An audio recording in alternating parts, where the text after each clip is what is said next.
All right, we are now live on Facebook. We'll give folks a moment to join.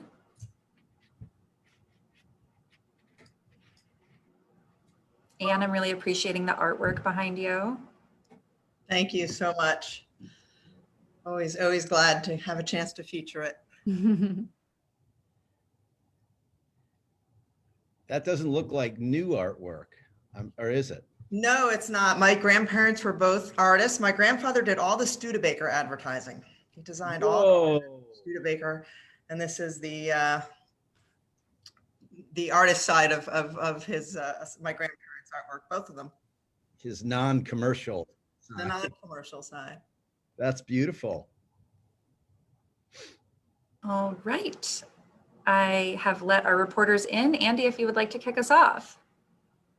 All right. Thanks, Jenny. Thanks so much. And thanks to all of our amazing supporting organizations for being here and for being the wind beneath our wings and providing us so much great feedback when we launched the EV Freedom Act last year, and to make it even better this year. I'm really excited about all of that partnership. Can't wait. So it was just over a year ago, before COVID, that Representative Ocasio-Cortez and I were in the basement of the... I'm Kurt Semder, and this is News 12 Plus, your spot for 2 minutes of weather, 2 minutes of... All right. Apologies. Weather from News 12. Back to you, Andy. Thanks, Jenny. So it was just over a year ago that we were in the basement of the Congressional Visitor Center launching the EV Freedom Act. And little did we know, really, that just over a year later, we would have a president saying we have to reduce carbon emissions by over 50% within 10 years, which may not be my personal goal, but it's a pretty darn good goal. And saying we've got to deploy 500,000 chargers as part of it. And that is music to my ears. And we're here today to relaunch the EV Freedom Act, because this bill is how we need to get the president's aspirations done. This is how we have to do it. And let me explain why. Where are we?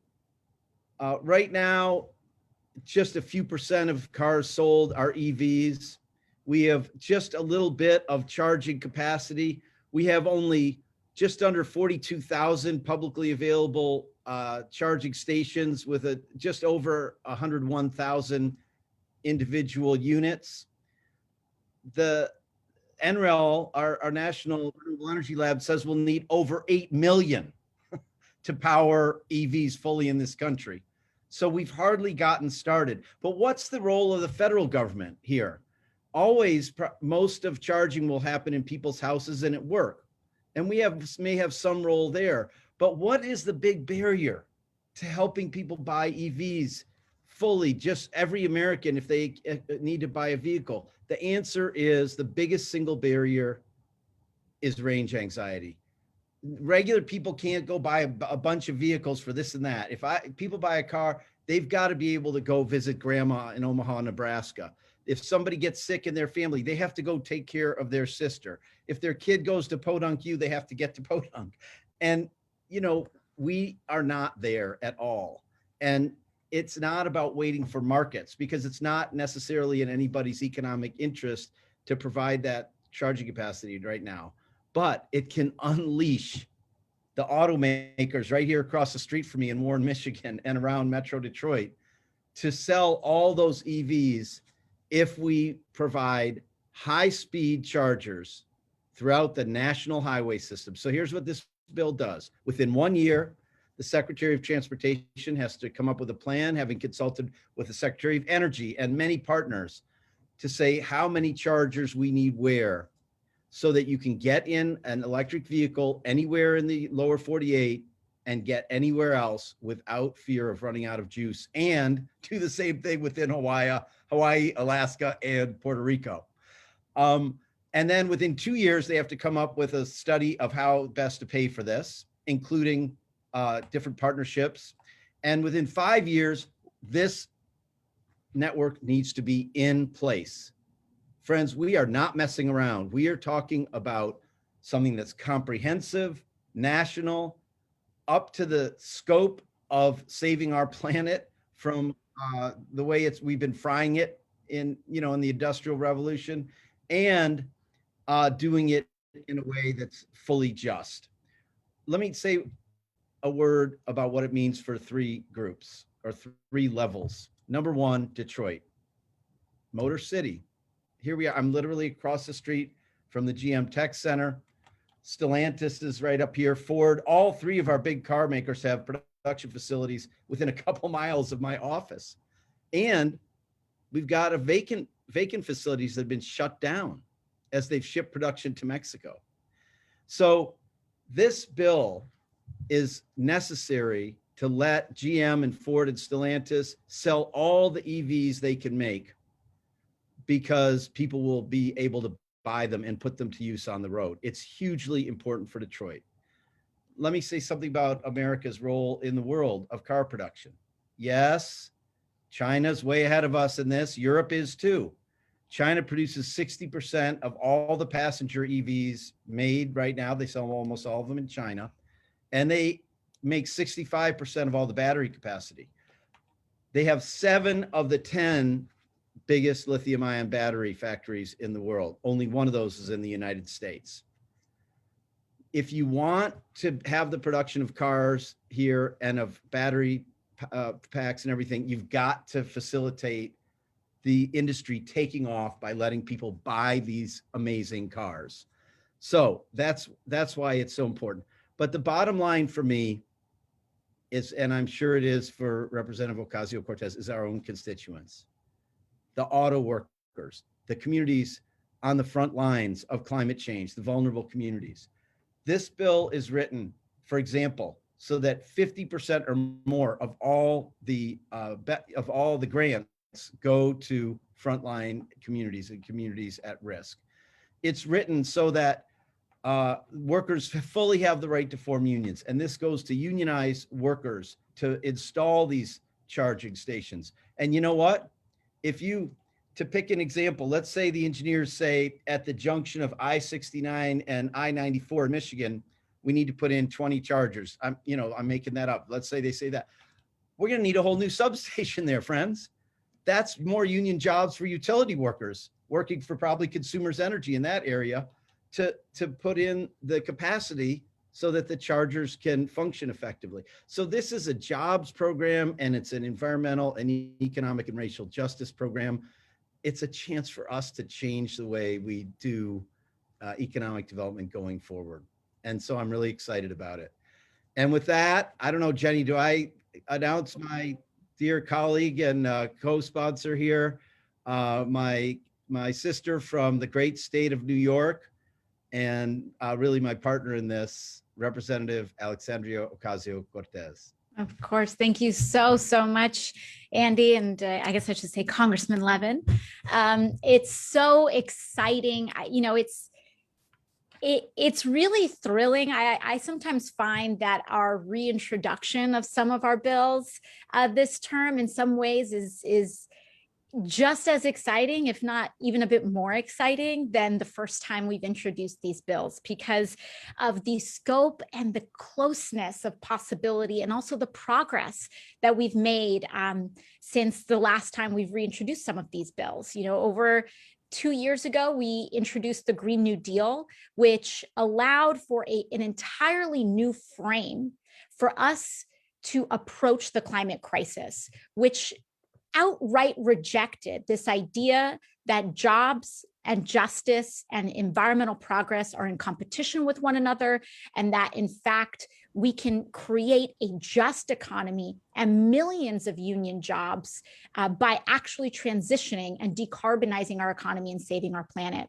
And the EV Freedom Act is a piece of legislation that upholds those core Green New Deal principles. And so I'm excited and thrilled to champion alongside Congressman Levin this legislation that that is part of the Green New Deal suite of bills. And what is so important about this is that A, it's part of a much larger comprehensive approach to transportation, that we're making sure that we're not leaving any community behind, whether that is a community that is largely accessible by wheeled vehicles or by trains and mass transit. We are going to tackle all of this. And the EV Freedom Act is a really critically important aspect of this.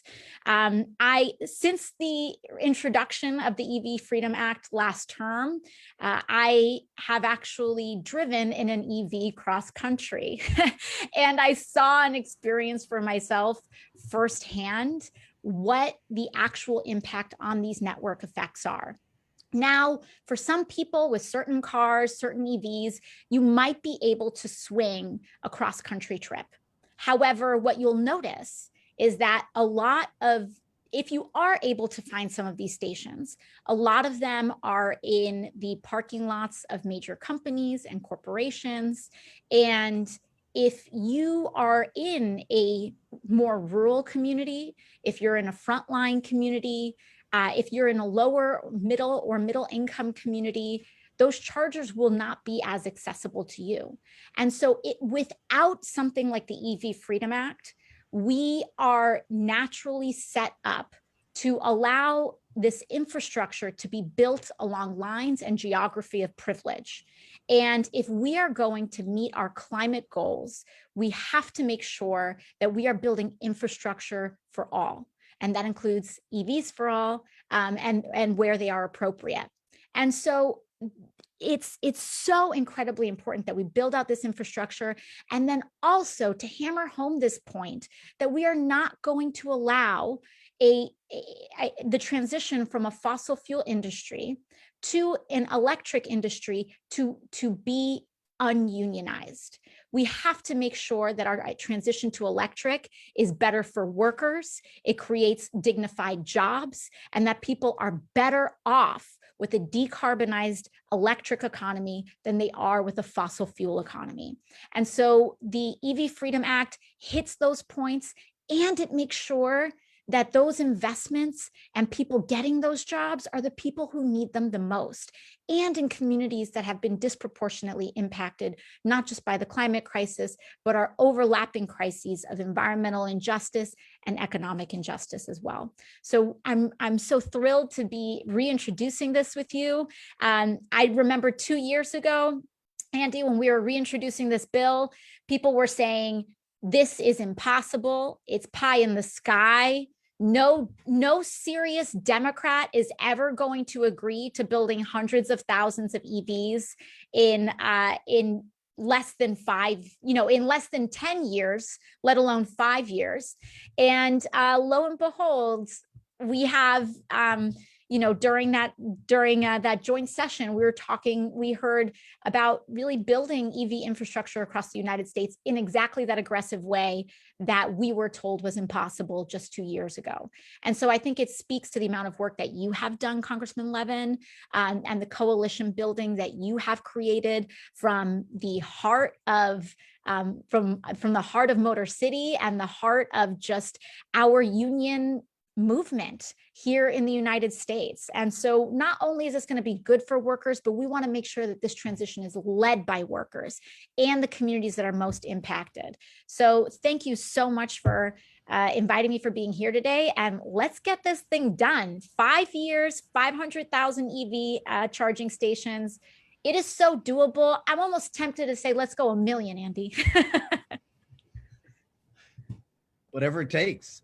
Whatever the engineers say is what I say. Absolutely. Thank you so much, Congresswoman. It was so great to hear from you and to have your support on this bill. And both Congressman Levin and Congresswoman Ocasio-Cortez talked about the importance of unions in this effort. And so I wanted to read a quote from James Levin, the Utility Workers Union of America president.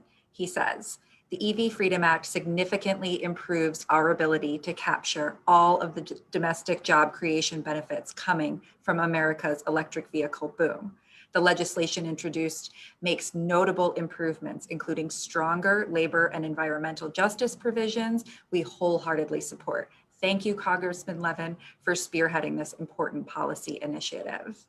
And with that, I will turn it over to Ann Mesnikoff, the Federal Legislative Director for the Environmental Law and Policy Center.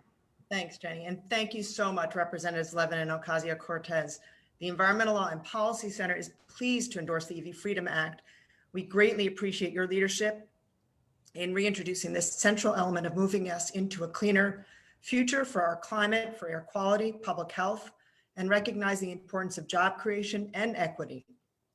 Cutting climate pollution from our cars and trucks is critical to tackling the climate crisis and reducing air pollution. And electrifying our vehicles is key to getting this done. And to succeed, we need the charging network that will give us confidence to travel freely. And ELPC, as a Midwest-based organization, recognizes the importance of auto manufacturing and supply chain jobs to our regional economy, and the urgency of the United States to lead in innovation, advanced technology, and manufacturing for both vehicles and chargers. And we also recognize that climate change is impacting our Great Lakes, whether that's higher lake levels, changing weather patterns and precipitation, which is affecting our farmers and having impacts across the region. So the urgency of acting is only growing every single day. And to support the transition to an electric vehicle future, we need the comprehensive network of charging stations that are convenient in public places, accessible to everybody along our roadways, and a system that serves every community. EVs will allow us to get where we need to go. They'll cut climate pollution. They'll cut air pollution, especially as we accelerate the transition to clean energy to fuel them. This is what the EV Freedom Act will help us achieve. We also value the focus the Act brings to job training and ensuring that the frontline, vulnerable, and disadvantaged communities share in the electric transportation future, are part of it, and benefit from it as well. Thank you so much. Thank you so much, Ann. And now we will hear from Darian from League of Conservation Voters. Awesome. Thank you so much, Jenny. And thank you, Congressman Levin and Congresswoman Ocasio-Cortez, for introducing the EV Freedom Act and for your ongoing leadership on climate and environmental justice. So like Jenny mentioned, I'm Darian Davis. I'm the government affairs advocate at the League of Conservation Voters. And so we're so excited to see the reintroduction of the EV Freedom Act at a time when the United States has a truly historic opportunity to put people back to work in new, good paying jobs in the clean energy economy while tackling climate change and environmental racism. This is exactly the kind of ambitious clean energy policy we need to meet the scale of the crises we face and build back better with justice and equity. Critically, the EV Freedom Act will make pollution-free vehicles more accessible to drivers in all of our communities, right? And this is so important because the bill actually includes explicit language. It explicitly says that there's an environmental justice commitment that will ensure that 50%, that's half of the grant funding, goes to communities of color who have long been exploited by polluter CEOs. So simply put, we need to get to all electric vehicles by 2035. The transportation sector is the leading source of carbon pollution, and we have no time to waste. But the good news is there's never been more momentum for ambitious climate action, especially when it comes to investing in clean energy. So actually the majority of voters on both sides of the aisle support transitioning from fossil fuels to 100% clean energy. So we can get this done.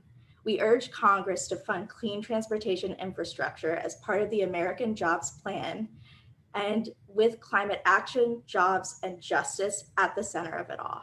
Thank you so much for having me, and thank you to our representatives for their ongoing leadership. Thank you so much, Darian. And I have one more quote from one of our labor champions, Roxanne Brown from the United Steelworkers. The vice president of the International Union says, "It's vitally important that as our nation looks to build toward the future, we're using our tax dollars to not only upgrade our physical infrastructure, but also create and sustain good paying jobs. Legislation like the Electric Vehicle Freedom Act, with its robust Buy America provisions for charging infrastructure, will help set us on the path both toward modernizing our highway system and ensuring that this investment in American infrastructure is also an investment in American workers. And with that, I'd like to welcome Athena from Earth Justice. Thank you so much, Jenny. And thank you, Representatives Andy Levin and Alexandria Ocasio-Cortez, for introducing this critical legislation. Right now, I'm visiting my mother, who is a teacher in Los Angeles. And as you can see, I am in her classroom.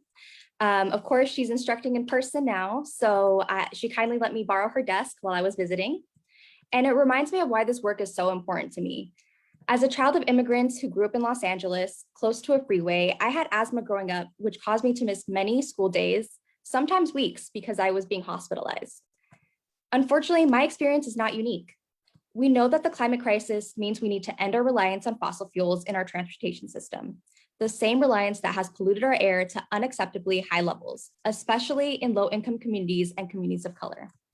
With modern electric vehicle technology, we can eliminate tailpipe pollution and power our transportation system with renewable energy. The quicker we transition towards electric vehicles, the quicker we can alleviate the public health impacts of transportation pollution for families like mine and families like my mom's students. The oil and gas industry is trying to delay the transition to electric vehicles by pointing to the lack of charging infrastructure. This bill will eliminate that argument. Not only does this bill begin to resolve the question of a national charging network, it does so in a way that will create thousands of jobs for electricians and other workers, jobs right here in America. And moreover, by creating a deliberative environmental justice-led process in the development of the charging roadmap, the bill prioritizes environmental justice communities who have experienced the brunt of climate change and air pollution. Environmental justice communities can ensure they are not being left behind as we're making significant infrastructure investments. Prioritizing charging infrastructure rollouts in an equitable way is not just the moral thing to do. It is the most effective way to ensure the network is everywhere, and that it tackles the most heavily polluted neighborhoods like frontline communities. We have all the tools we need to power our transportation system with zero emission renewable energy. We have the workforce right here at home to do it. We just need the political courage to pass visionary policy like the EV Freedom Act to set us on the path to a zero emissions future. Thank you. Thank you so much, Athena, and thank you so much to all of our speakers. This was very inspiring, and a thank you to our Facebook audience who is so excited and applauding our members of Congress along the way. And now I'd like to open it up for questions from the press. If you want to raise your hand or unmute, we would love to hear from you.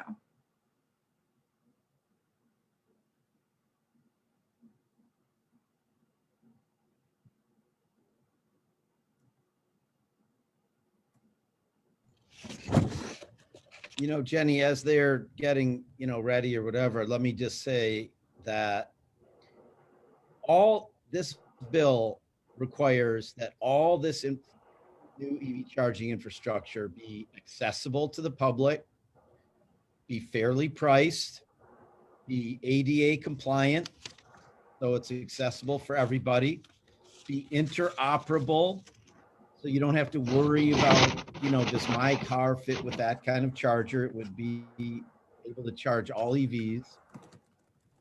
Focused on vulnerable communities, as I mentioned. Have full labor protections. I think the quote from Roxy Brown of the Steelworkers, we require the use of U.S. sourced iron and steel unless it's not, and everything else unless it's not available, or it would be to be like over 25% more costly.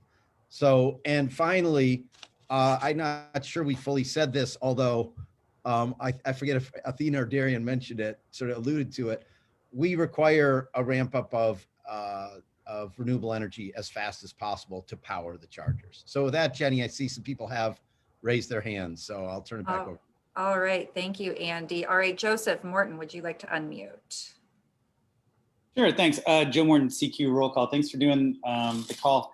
Could you guys talk a little bit about why this is, or how this fits with other EV proposals that have come out, whether it's complementary, superior, just sort of, why, how does this fit in with some of the other EV boosting proposals in the hopper right now.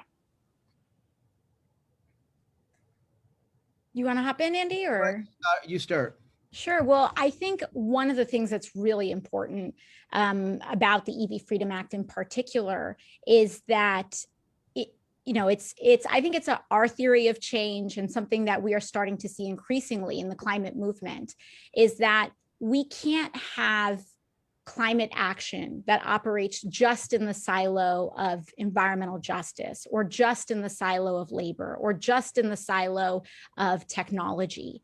We have to have legislation that is able to marry all three of these aspects because they are very interconnected. And so without the justice piece, we're not going to be able to actually rectify the environmental injustices of the past. We're not going to be able to build infrastructure that people can use if that infrastructure is going more exclusively to more affluent areas.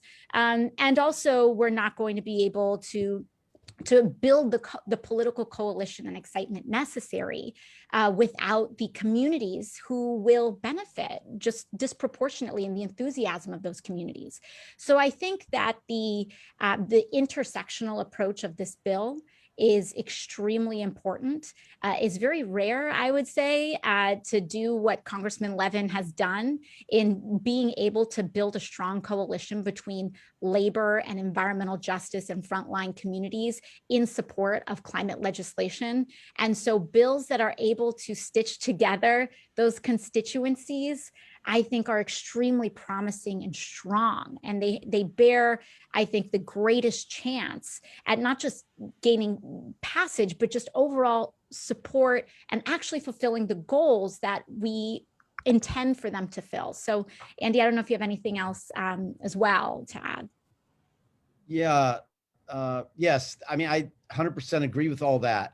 I mean, but Joe, in a way, the start of this was me going to the Design Dome, I think it's called, across the street, and seeing like secret all the latest things that GM was working on. And I really thought, it doesn't matter what they build if people can't drive it. And what is the actual barrier? The short answer is not only is this intersectional in the ways that Alex says, which is core to what we're trying to do, but I don't think there is another bill that gets this done. For example, we're both very deeply involved in the Build Green Infrastructure Jobs Act. That gives grants for EV infrastructure, but also, school buses or mass transit or all different things. The Thrive Act, right? Calls for but nothing specifically. There is no bill that specifically says, how would we crush range anxiety by actually implementing EV charging infrastructure across the open road of America and in all the communities, rural and urban. And the other thing to add on to it too, Andy, is that, in addition to this issue of range anxiety, a lot of people, including myself, don't have houses to plug cars into. Yeah. And so this is really important in part of a larger strategy, which of course is complementary to mass transit and rail, but also, when we talk about having just housing policy, changing our zoning laws, allowing for density in areas, and if those people are not near public transit, they shouldn't have to be essentially just, they shouldn't have to be pigeonholed into getting a combustion engine vehicle. They should be able to access EVs, which, as Athena and Darian had so eloquently stated earlier, is an environmental justice issue. I represent the Bronx. We got News 12 the Bronx right here on this call, which I'm happy about. But we have to deal with a very racist infrastructure legacy of Robert Moses, who essentially railed through the Cross Bronx Expressway through Black and brown communities, and the emissions of which, because it's not just a place where passenger cars go through, but because this is where diesel trucks and many other larger vehicles go through, we now have one of the highest childhood asthma rates in the world. And that is directly connected to not just our housing crisis, but our vehicle and our combustion engine infrastructure that we have. And so if we can't have a public charging network that people in dense housing can have access to, then we are also condemning communities to getting sick. That's really what this is about. And so you shouldn't have to be able to drive to some, sorry, I'm going to use Bronx terms here, to some bougie neighborhood or store to charge your car. It should be accessible at public parks. It should be accessible in public spaces because it should be treated as a public service and utility. And it's right in the bill. Go ahead, Jenny. Thank you. All right, David, would you like to unmute?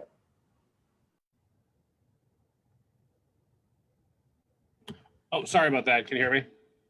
Yes. Yes. Okay, thank you. Thanks, guys, for having this. Two quick questions. One, what do the two of you think it's necessary for the government to set a hard target of, say, 2035 to end the sale of new passenger vehicles that are powered by internal combustion engines? And can I ask you to respond to sort of the Republican narrative that we heard at this Energy and Commerce subcommittee hearing today, which is that lower income Americans and rural Americans are going to be subsidizing these EV chargers for Americans buying Teslas who make $100,000 or more a year. How do you ensure that EVs are democratized and that they're not just purchased by wealthier Americans?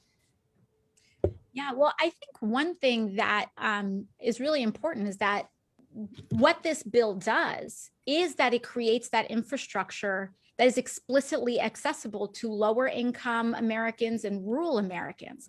And actually, without this bill, we are getting, without the EV Freedom Act, the way our EV infrastructure is rolling out right now is to be inaccessible to those people. So actually, Republicans have it backwards. Not doing anything is what is going to underserve rural Americans, and it's going to underserve lower income Americans. And if anything, there are policies that we've already done that, when we talk about EV tax credits, I think when we talk about the expansion of this industry, there's a lot to be said for that. But right now, EVs are expensive.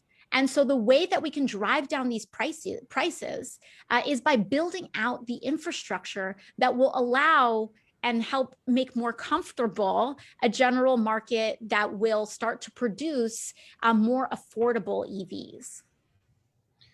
I really agree. Getting to mass production is everything. And this is exactly the role of public policy, David, to provide the infrastructure so that regular people can afford it. The Tesla has its own proprietary network, and they don't, who can, use that. And I heard that Rivian, which is a startup here, may do its own proprietary network. I'm like, can't we have universal charging for everybody so that regular people can afford to buy an EV? And when you get to, your two questions really go together, because obviously when we get to universal adoption, they have to be affordable for everybody. And just to go to, Athena's amazing personal story, I mean, I think you got to get in an EV and drive it to realize, OMG, there doesn't need to be any, not just carbon pollution, but any emissions coming out of the tail. There's no tailpipe of my Bolt. If there isn't, it just isn't there. And so, you think about our neighborhoods near the Ambassador Bridge, which are just choking, and it just is so important for the poor and working class people of this country. Thanks so much. All right, Ian, would you like to unmute? Hello, thanks for holding the call today. Representative Ocasio-Cortez and Levin, both of you touched separately on ensuring that these jobs are going to be union jobs that build these EV charging stations. There have been studies that have shown it takes about 1/3 less workers to make an electric vehicle because you're not assembling an engine, you're not assembling a drivetrain. How do you in addition to perhaps these charging stations, well, first of all, I suppose, how do you make sure these charging stations are in fact built by union workers long term? And B, where else do you see those jobs being made up? And I noticed as well that the electoral workers and United Auto Workers have not signed onto your bill, according to your press release. So any information about what kinds of discussions you're having with them to get them on board, make this happen, would appreciate some detail. Thanks. Sure. Well, I can start on that one. Yeah, we're in great conversation with both IBEW and the auto workers. We expect IBEW members, as the president said in his address to a joint session of Congress, will install these chargers and in great numbers. And I think they have the best training program. The EIVPT, their training program specifically for installing EV charging infrastructure. And so, we want to maintain those standards. So that'll be a big part of it. And the UAW, I think will come on board. They've had a lot going on. And that gets to the other part of your question. So let me address it. There's no question it takes less people to build an EV. But we also need a lot of people to build wind turbines and offshore wind turbines and all kinds of technology for the clean energy transformation. And one part of the answer to your question is we must pass the PRO Act in order to make sure all these jobs can be union jobs, and the workers in all these industries can form a union if they darn well please. So that is an absolute necessity. I think it's why the president mentioned it and included it in all his plans. And so we passed it, of course, in the House, and we intend to pass it in the Senate. But let me just leave you with this in terms of your question. I've got to get, Jenny, you got to get me this Time magazine cover, or maybe it was Life. Anyway, there was a cover, I'm saying Time magazine, in 1950, late 50s, I think. Flint, Michigan is on the cover. And the thing was, Flint is like the highest median income city in America. And General Motors employed, again, I don't have the exact, let's say 80,000 people in Flint. Okay, General Motors employs 52,000 people in all of America today. And it's obviously not because of EVs. Technology changes. It marches forward. In Sweden, workers aren't afraid of technological change because 70% of them are unionized, and they know they're not going to get thrown on the curb when their company gets more efficient and more competitive and more awesome in the technology they use, because they're going to be there as a full partner in driving change and having a great job. So we can't fear technological change, but I think workers are justified in their fear of it because they've gotten the short end of the stick every single time. And that's the change we're trying to make right here with this bill. I couldn't agree more. I think passing the PRO Act is incredibly important in order to making sure that we not just preserve union jobs, but actually expand the unionized sector. And honestly, that may mean folks like Congressman Levin and myself standing up to some of these companies that are trying to produce EVs, but trying to deunionize their workforces in the process. And that very well could be our role. But additionally, there's a couple of other factors that we can look at. One is ensuring that we actually bring full battery manufacturing to the United States, not just the assembly of these vehicles, but the actual manufacturing of these batteries should be done right here in the United States. And also, we have a massive infrastructure task ahead of us in the construction of these charging stations that should not be given short shrift. I think that this is not just about our interstate highway system, but this is about cities, roads, and the volume of them, I would argue, would be denser potentially than gas stations. And so that is a lot more volume of manufacturing. And by the way, those charging stations also require batteries.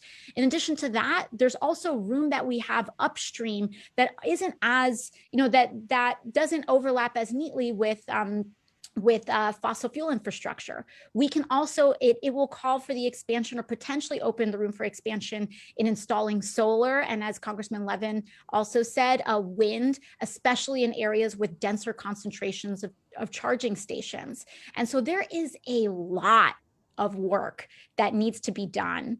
And I would argue infrastructure wise, even much more that needs to be done in the EV sector, in charging infrastructure and parallel infrastructure and in energy infrastructure than even fossil fuels have ahead of us. Thank you so much. And finally, Zach, did you want to ask your question?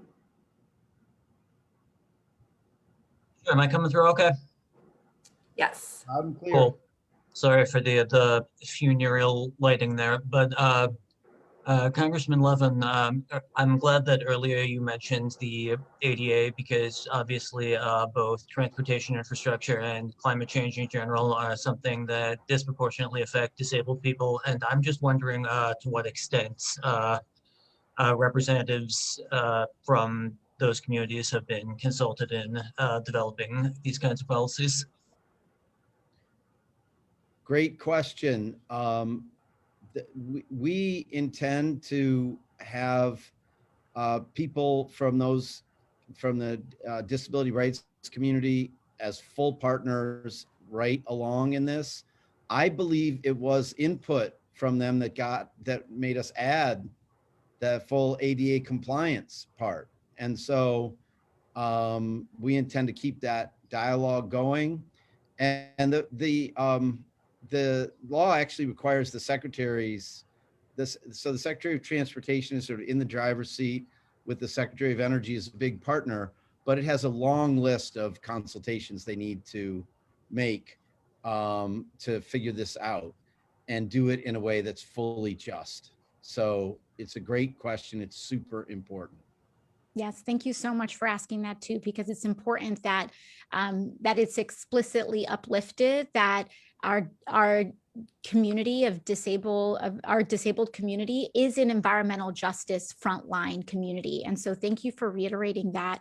And that comes down from the structure and the design and the implementation of not just our EV system, but also any investments that we would make on mass transit and rail as well.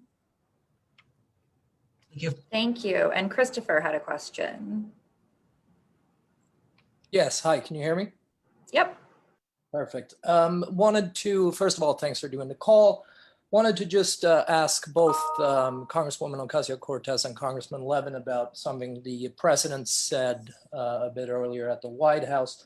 While speaking about the American Jobs Plan, he said he's willing to compromise with Republicans and entertain the idea of only raising the corporate tax rate to 25% and adding with the caveat that the most important thing for him is that the legislation doesn't add to the deficit. So I was wondering, in the context of the EV Freedom Act, which I assume would be part of something like the American Jobs Plan, do you agree with that strategy that not raising the deficit is the most important part of negotiations here? Thank you. Andy, I don't know if you wanted to kick things off or. Go ahead. I didn't hear what the president said. Yeah, so similarly, I didn't hear the president say that myself, but at least to the general notion or idea of it, I personally disagree with that strategy. That's okay. We disagree on strategy all the time. But I don't think that the deficit is the most important thing upon which we should be hinging our infrastructure and jobs plan on. I think it's not the deficit. It's things like employment. It's things like our poverty rate in the United States, or rather unemployment as well. We should be pegging this to the actual material circumstances that we want to measure ourselves against in improving people's lot in this country. When we talk about the deficit and Republicans are playing hardball here, I didn't see them being this concerned when they passed the 2017 tax scam that not only added trillions of dollars to our deficit, but also was in complete contrary to any sort of economic wisdom, which is that you actually deficit spend when times are tough so that we make the important investments necessary, like in infrastructure, where for every, some assessments have put every $1 put in infrastructure creates $6 in economic activity. You actually want to make those investments in times that are difficult to create economic opportunity in this country. Republicans did the opposite. They added to the deficit by creating tax cuts for the wealthy when times were good for the stock market. And so, I don't think it's the most important thing. That's okay. We're going to keep charging ahead, because what we want to measure our success on is how many charging stations we have in this country, how many people have access to transit, how many people are able to get to work without spending 1, 2, 3 hours on a highway or in a train. Those are our measures of success. And I think that the American people measure success in those material ways as well. And, I would just add that, number one, every Democratic president in the last 50 years has left the deficit in better shape. The debt and Republican presidents have left it in worse. And that's just the record. Number two, the president's proposal on raising the corporate tax rate would take it back to the lofty heights of the Bush era. I mean, it's not some radical proposal. Number three, probably even more important than the rate, is actually getting them to pay some of what they're supposed to. And so we're all, the president is, and we are very focused on that. Number four, almost all my interactions with the president's team on this have been fantastic.